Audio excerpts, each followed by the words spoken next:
Je me suis très souvent rabattu là-dessus.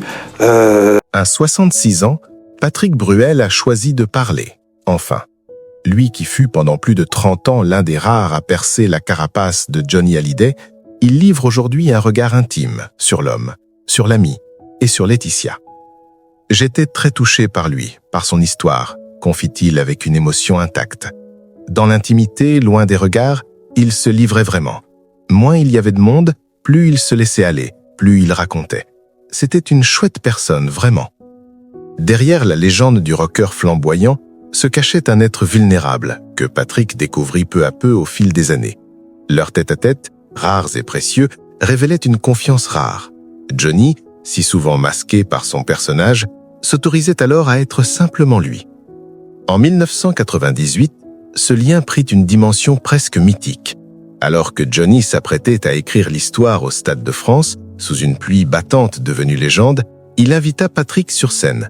Pour le jeune chanteur en quête de repères, ce fut plus qu'un duo, un électrochoc.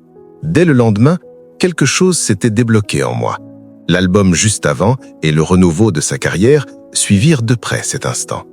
Johnny n'avait pas seulement partagé un micro, il avait rallumé une flamme intérieure. Pourtant, même dans les amitiés les plus solides, des ombres existent. Des confidences rapportées dans le livre de Patrick Balkany laissent entendre que Johnny, parfois, pestait en privé après certaines prestations. Il en fait trop ou il pousse sa voix. J'ai encore 2h30 à tenir. Une pointe de fierté blessée, celle d'un roi qui n'aimait pas être éclipsé sur son propre royaume. Patrick, avec élégance, n'en garda jamais trace publiquement. Il choisit de ne retenir que la lumière. Leur complicité culmina lorsqu'ils devinrent voisins à Pacific Palisades en 2015. Des dîners sans protocole, des balades en moto le long de l'océan, une vie simple, presque anonyme, loin des flashs parisiens. Patrick y découvrit l'homme derrière l'icône, un être qui sentait le temps peser, qui doutait, qui regardait son corps changer. Le printemps 2017 marqua un tournant brutal. Autour d'un repas ordinaire, Johnny lâcha, sans détour, il avait un cancer. Patrick resta figé. Son ami, cet invincible, était mortel. Johnny, fidèle à lui-même, tenta de désamorcer la gravité avec un accent américain théâtral. « Bring us a bottle of water, please ». Une bouteille d'eau pour noyer l'insoutenable. Moins d'un an plus tard, le 5 décembre 2017, Johnny s'éteignait à Marne-la-Coquette. La France entière pleura. Aux obsèques nationales, à la Madeleine, Patrick lut un texte poignant, rédigé dans une nuit sans sommeil. « Mon affection pour toi était celle d'un petit frère pour son grand frère. » Sa voix brisée, ses larmes, ce n'était pas un hommage de star à star, mais l'adieu d'un fils de cœur à un père spirituel. Puis vint la tempête. Le testament excluait David et Laura au profit de Laetitia et des 2 cadettes. Une guerre familiale, judiciaire et médiatique qui déchira le pays pendant 2 ans et demi. Dans ce chaos, Patrick fit un choix qui surprit beaucoup.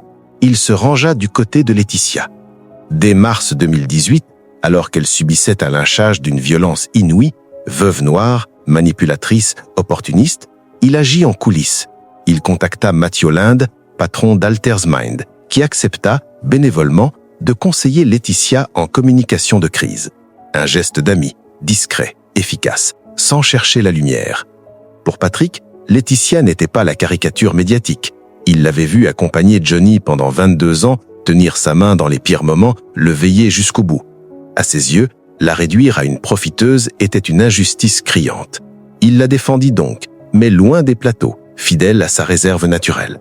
Ce soutien lui valut des critiques, des rumeurs absurdes, une liaison inventée et une forme d'isolement parmi certains proches du clan Hallyday, Eddie Mitler, Pascal Obispo ou Françoise Hardet, campant de l'autre côté. Patrick encaissa, sans jamais renier son choix.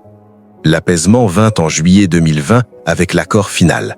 Depuis, il honore Johnny sur scène, reprenant systématiquement « J'ai oublié de vivre » en guise de prière laïque.